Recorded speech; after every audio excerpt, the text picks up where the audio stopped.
अस्सलाम वालेकुम किसान दोस्तों, मैं जी हामिद अली। आप देख रहे हैं मेरा यूट्यूब चैनल किसान एग्री इन्फो। दोस्तों, आज हम बात करेंगे क्या गंदम के बाद दो फसलें लगाई जा सकती हैं। तिल अगर लगाए जाएं, बहुत सारे दोस्तों के मुझे कॉल्स व्हाट्सअप आते हैं, तो मैं इसलिए ये वीडियो बना रहा हूँ ताकि उनके सवालों के जवाब जो ना वीडियो की सूरत में उनको मिल जाए कि हम कौन सा तरीक़ाकार होगा कि हम गंदम के बाद पहले तिल लगाए जाए और बाद में धान या मकई की काश्त की जा सकेगी, या दोबारा तिल भी लगाए जा सकते हैं। कौन सी डेटों में हमें ये तरीक़ाकार अपनाना होगा, क्या तरीक़ाकार होगा, इसके ऊपर मैं आज बात करूँगा। दोस्तों, अगर आपको मेरी वीडियोस और अगर मेरी मेहनत तिल के हवाले से ख़ासकर अगर आपको पसंद आती है तो मेरी वीडियो को लाइक भी किया करें, हमारे चैनल को सब्सक्राइब भी करें। दोस्तों, अब आते हैं अपने टॉपिक की तरफ। अगर दोस्तों अगर हम जो है ना गंदम के बाद पहले तिल लगाएं और फिर जो धान लगाना चाहते हैं, जो गंदम के बाद तिल लगाने के बाद धान लगाना चाहते हैं जो किसान, उनके लिए मेरी एडवाइस ये होगी कि 30 अप्रैल उनके लिए लास्ट डेट होगी।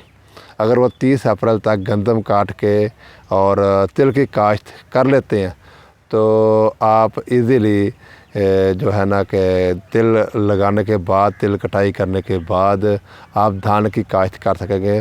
धान की भी वैरायटी 1692 या 1509, ठीक है ना जी। लगाने किस तरह है, अगर हमारे अब मौसम ठंडा है तो गंदम तो तकरीबन तैयार होने के करीब है हर एरियाज़ में, लेकिन ठंडा मौसम होने की वजह से गंदम की बाद औकात कटाई लेट हो जाती है। वैसे अमूमन तो इस साल लगता है कि इंशाल्लाह के 15 से 20 अप्रैल के दरमियान जो है ना कटाई आम तौर पर कटाई मुकम्मल हो जाएगी। अगर आपकी कटाई लेट होती है तो आपने ये बात यकीनी बनानी है कि आपकी 30 अप्रैल तक जो है ना धान आपने तिल की काश्त जो है ना मुकम्मल होनी चाहिए। इसके लिए आपके लिए जो एक घंटा भी कीमती होगा। अगर आप इजी होकर चलेंगे तो आप साल में 3 फसलें बिल्कुल नहीं ले सकेंगे। आपने फोकस रखना है, जो नहीं आपकी गंदम फ्री हो तो आपने फौरी खुश्क ज़मीन ही तैयार कर लेनी है। खुश्क गंदम के बाद खुश्क ज़मीन तैयार करें। तरीक़ाकार इसका ये होता है कि आप 2 डिस्क लगा लें या हल लगाने के बाद 2 हल लगाएं और ऊपर एक रोटावेटर फेर दें।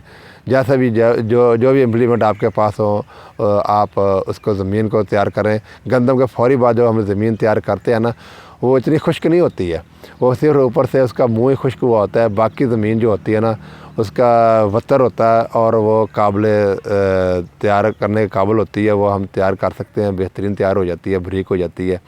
और ज़मीन तैयार करने के बाद आप बीज का छट्टा करें और खालियाँ सिंगल खाली बना दें, या बीज का छट्टा करने के बाद एक हल चलाएं या रोटावेटर लगाएं, बीज को मिक्स करें। खाद बीज को मिक्स करने के बाद आप बेड बना दें मकई वाले प्लांटर के साथ, या आप खालियाँ निकालने के बाद बेड बनाने के बाद 18 इंच का बेड बनाएं और दोनों तरफ आप लेबर के साथ चौपा लगवा सकते हैं तिल का, या फिर आप प्लांटर के साथ जहां प्लांटर अवेलेबल हो आप प्लांटर के साथ भी तिल लगा सकते हैं। तो लेकिन ये ज़हन में रखें, यही तरीक़ाकार होगा। अगर हम चाहेंगे ना कि हम गंदम कटाई के बाद हम जाएं इसको रौनी करें, ये वत्तर आएगी सागा काश करेंगे, ये ज़हन में रखा आपके कम से कम 4 से 5 दिन सिर्फ इसी बात में ज़ाया हो जाएंगे कि आप जब पानी लगाएंगे, पानी लगाते लगाते फिर आपका टाइम वेस्ट होगा। फिर उसके बाद आपका जो है ना वत्तर आएगी, फिर आप हल स्वागा लगाएंगे। हल स्वागे के नीचे जब आप तिल लगाएंगे ना, जो हल स्वागे के नीचे तिल लगता है वो कम से कम 7-8 दिन ले जाता है जर्मिनेशन करने में। लेकिन जो आप खालियों में खुश्क तरीका काश्त आपको बता रहा हूँ, खुश्क तरीके से आप जो काश्त करोगे ना तो आपका ज़मीन तैयार करने से लेकर 5 दिन का सिर्फ अमल होगा जो इसमें आप तिल जर्मिनेशन। एक दिन आपका ज़मीन तैयार करने लगाएं, दूसरे दिन आप पानी लगा दें, चौथे दिन आप जब फील्ड में जाएंगे तो आपका 100% जो तिल है वो जर्मिनेशन कर चुका होगा। और ये भी ज़हन में रखें कि आपने प्री एमरजेंसी स्प्रे लाजमी करना है ऐसे खुश्क तरीका काश्त में। ये नहीं है कि आपने छट्टा दे के खालियाँ निकाल दें और आप ऊपर स्प्रे ही ना करें, तो इस तरह जड़ी बूटी बहुत ज़्यादा उगाएगी। तो खालियाँ निकालने का मकसद यही होता है कि आपके डेज बचेंगे, टाइम बचेगा। दूसरा ये है कि आपका जो तिल के अंदर जड़ी बूटी को कंट्रोल किया जाए और बारिशों को या पानी की ज़्यादती को ये कंट्रोल किया जाए, इससे पैदावार भी ज़्यादा अच्छी आती है। تو یہ طریقہ کاشت ہوگا۔ اگر آپ 30 اپریل تک کاشت یقینی بناتے ہیں تو آپ کا جو تل ہے، جیسے TS05 ورائٹی ہے، یہ آپ کی 90 دن کی ورائٹی ہے، یا نیاب 16 ہو جائے، یا TS03 ہے، یا 90 سے 95 دنوں تک ساری ورائٹی تینوں تیار ہو جاتی ہیں۔ تو آپ کا یہ تقریباً آخری ہفتے میں، جولائی کے آخری ہفتے میں آپ کی کٹائی مکمل ہو جائے گی۔ جب آپ کی کٹائی مکمل ہوگی، آپ فوری تل کو ادھر سے کٹوا کے اس کے گٹھلیاں بنوا کے آپ ٹرالی پر لوڈ کریں اور اس کو دوسری جگہ پہ منتقل کر لیں، 1 ایکڑ رکھ لیں یا کوئی ڈیرا ہو، جیسا بھی آپ کا انتظام ہوگا، آپ نے ایکڑ فارغ کر لینے ہیں۔ اب راتوں رات آپ کو اس کے اوپر زمین کی تیاری کریں، ڈسک چلائیں یا ہل جو بھی چلانا چاہیں آپ، جیسے بھی آپ کا طریقہ کار ہوتا ہے زمین تیار کرنے کا۔